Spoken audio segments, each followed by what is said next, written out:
Hey guys, Zara here. So today's look is this kind of soft glam with a red lip. I was pretty much just playing around with makeup, wanted to do something a little bit more subtle on the eyes and just have a bold statement lip, so let's get into it. I'm first going to prep my lips with some lip balm since the red lip does need like nice hydrated lips to go on top of later on. And then prepping my skin, I'm going to use this primer from Beauty Blender. I really like it. It leaves a little bit of a glow to the skin, which I quite enjoy. Yeah, it's just an all-round good primer. For foundation, I'm going to use the Makeup Forever Ultra HD Stick Foundation. This one is like an oldie but a goodie for me. Looks flawless on camera if I do say so myself. I really like it for like special occasions. And then for concealer, I initially went in with this Fenty Beauty concealer around my eyes, but as you'll see, I think after eyeshadow I actually end up taking it off, and I'll go into that a little bit later, but it just didn't settle down underneath my eyes very well at all, so not sure what to do about that, but we'll keep experimenting. But I had set it in with the Hourglass translucent powder, so that may have been a factor as well. Yeah, but I couldn't delete this footage because then I'd have concealer and you guys would be confused as to why. But after this I moved on to contour, and I contoured with the shade side of the Charlotte Tilbury Filmstar Bronze and Glow. This is the one for medium to dark skin tones. And just applying that in the hollows of my cheekbones and on my temples and jawline. Next I'm taking the center shade from this Morphe blush palette. This is a 9B palette. Just applying that to the apples of my cheeks and blending it in a little bit with my contour.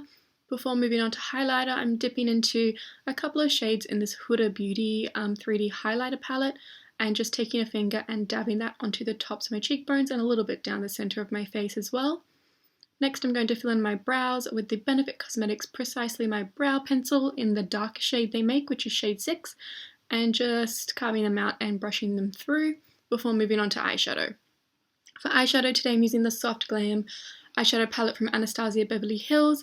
This is a favourite palette of mine. It's one of the ones I would take when I go travelling. Just starting with a medium brown shade and applying that into my crease quite roughly.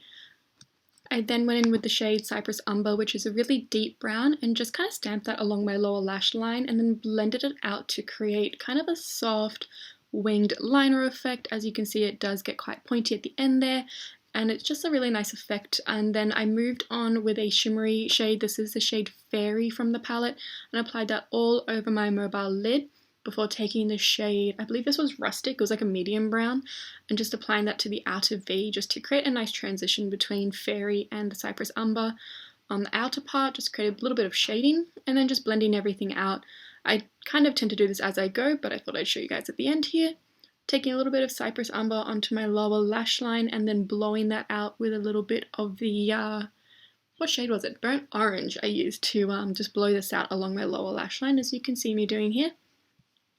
I find this really helps balance my eyeshadow quite nicely. Next, this is me pretty much inspecting that Fenty Beauty concealer, and it just kind of separated and just did not look good at all. So I took a makeup wipe and literally just wiped it off. I wrapped this around my finger so it wouldn't take off too much of my foundation, and as I got to the outer part of my eyelid, I just tried to carve that wing a little bit and not mess it up too much. And then I went in with pretty much a trusted concealer. This is the NARS Radiant Creamy Concealer in the shade Caramel, and blended it out like as I always do. Obviously trying to be careful not to ruin the eyeshadow work I've done, but I did go in later on, just fix things up a little bit. And then I set this in place with the Nikkia Joy Velvet Finishing Powder, which you guys know I adore, and just lightly set that with a brush instead of baking, and this actually turned out so much more better than the Fenty Beauty and Hourglass combo that I put on earlier. And as you can see, I'm just kind of touching up my eyeshadow here a little bit where I kind of brush things away with the concealer.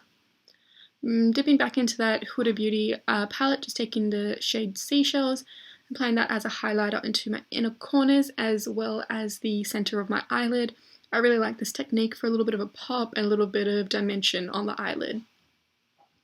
Next I'm going to create like I'd call it a medium wing. So I use this gel liner on my waterline. I find it's darker than a black pencil and it just stays a lot better. And then I also use it to stamp along my upper, like, tight line, because this just looks a little bit more seamless when you wear false lashes later on. Like, there's no skin below the lashes before the eyeball. And then, yeah, created a wing, as you could see there. Next, I'm going to prep my lashes for falsies. I'm going to use the Too Faced Better Than Sex mascara. Not a huge fan of this mascara. It's just the biggest brush, as you can see. I kind of struggle not to get it on my face by accident. Before applying these falsies from Nikkia Joy Cosmetics, these are the style Eloise. I've used it a lot. You guys would have seen it in a lot of videos. I really do like this style. And then moving on to that red lip, I'm going to use the MAC Cosmetics lip pencil in the shade Cherry, and I'm just lining my lips very carefully with this and then filling them in before going in with the MAC Cosmetics lipstick in the shade Diva. It's probably like a shade darker than Cherry, and I just really liked the combo. As you can see here, it's like a little bit darker, but complements the makeup look quite well. And then, I mean, this doesn't set everything in place, but like as a bit of a finishing spray, I use the MAC Cosmetics Gold Light Fix Plus. This has like a gold shimmer throughout, and then just use a beauty blender just to blend everything out and make it all look quite seamless and glowy, I guess. So that is the finished look. I really hope you guys enjoyed it. If you did, don't forget to subscribe for more videos, and I will see you guys in the next one. Bye!